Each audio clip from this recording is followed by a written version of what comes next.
Vampires and werewolves used to be scary, lead characters in Halloween tales, not heartthrobs and love stories that make teenage girls everywhere pine for interspecies romance. But Twilight creator Stephenie Meyer has changed all that, capturing hearts and minds around the world. Meyer's stories are already worth billions, and as ABC's Juju Chang discovers, she's got plenty more surprises in store. I love you. It's a lover's triangle. Don't make me choose. That's as brilliantly preposterous as it is profitable. I still don't know if I can control myself. I know you can. Stephenie Meyer's fantasies have sold more than 100 million books, and the Twilight movies have grossed more than $3 billion worldwide. I don't have the strength to stay away from you anymore. Then don't. At its core, a teenage girl in love with a vampire, and the werewolf who's also in love with her. You like love triangles. I like it when there's a real problem to be solved. This isn't just something that can be got over easily and then try and work out how you would deal with that. And then it turned into a lot more than that, you know, with the story, but I liked the idea of that internal conflict. This time around, Meyer has created yet another high-stakes interspecies lovers romance. We have been invaded by another species who erase our minds to take our bodies. Max Irons and Jake Abel play two red-blooded human men who are in love with one teenage girl and the spirit who's taken over her body, the host. For all intents and purposes, she's dead. But then she comes back, so anything I knew and loved about her is gone. At which point, this guy... Elbows in on your girl. Elbows well, in. When she's brought into the cave, and the first thing he does is hit her to the ground. Jared! Jared's alive! Jared! A man stands up for a woman, alien or not. Right. It's a confusing, emotional moment. I understand, and I'm not faulting you for it. Okay.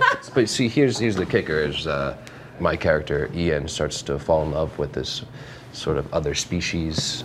I like you, Wanda.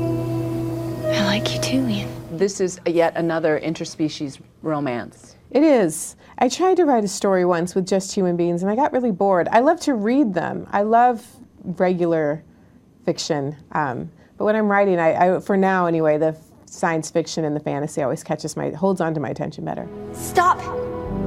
You are not going there. What about Jared? He kissed her, I kiss her, I kiss her, then he kisses Share her. and share alike. It's a cave community. It sounds a lot more racy than it actually is. It really does. Right. I just want to try one thing. Meyer's stories bridge the gap between teen and adult fiction, reminding all of us what it was like to fight the urges brought on by raging teenage hormones. There's a great deal of sexual tension in your stories, and most of it is unconsummated. Most of it is pretty tame. I do think there's something kind of magical about taking your time with physical attraction. And if you make it so that every time someone brushes someone's hand, remember when you were 14 and that was a big deal? Yeah. You know, we skip over that a lot. How are you able to channel the 16-year-old girl in all of us? I don't know that you ever lose the 16-year-old girl. It's different now than it was then, but apparently it's not so different that I'm not still a little bit in touch with that girl. Meyer, a devout Mormon, is an unlikely publishing phenom. The first Twilight installment was her very first attempt at writing, after she had a dream about a beautiful man glittering in a meadow. I love the story of how Twilight came into your brain. Vivid dreams.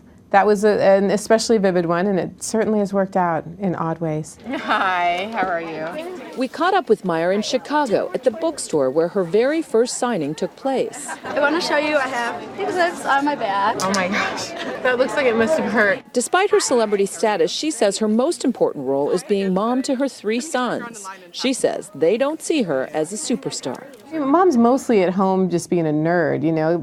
You're not cool to your kids. I remember when they were little and one of my middle one was trying to ask his friend, which book does your mom write? You know, because for kids, cute. Because mom is the epitome of normal. That's just what mom does. And so they don't realize that it's different for other people. Right. Have they read your books? Do they see the movies? No. They've seen the first one. I wouldn't let them see the other ones. I'm careful about what they watch. Because it's too violent or too well, it's too sensual? I think it's too sensual. Sensuality and taming one's burning desire is a cornerstone of Meyer's writing.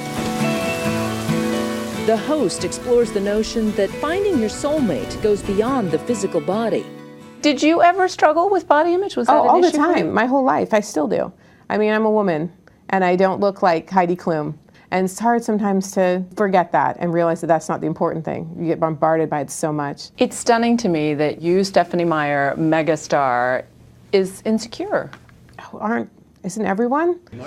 I feel like, the more famous or whatever someone is, seems like the more difficult it is to feel like you fit into that that role. I don't know. I've always been like that. There's been pressure for Meyer to expand the Twilight series, perhaps a prequel. But she says she's done with vampires for the time being. Right now, she's working on a sequel to The Host. Clearly, you're letting your gut or your dreams lead you. But after The Host, what comes next? I have so many stories, real fantasy, like fantasy with a map in the front piece fantasy. And then there's assassin stories, and there's ghost stories. And, there's so many things I'd love to be able to do. And legions of fans breathlessly await. For Nightline, I'm Juju Chang in Chicago.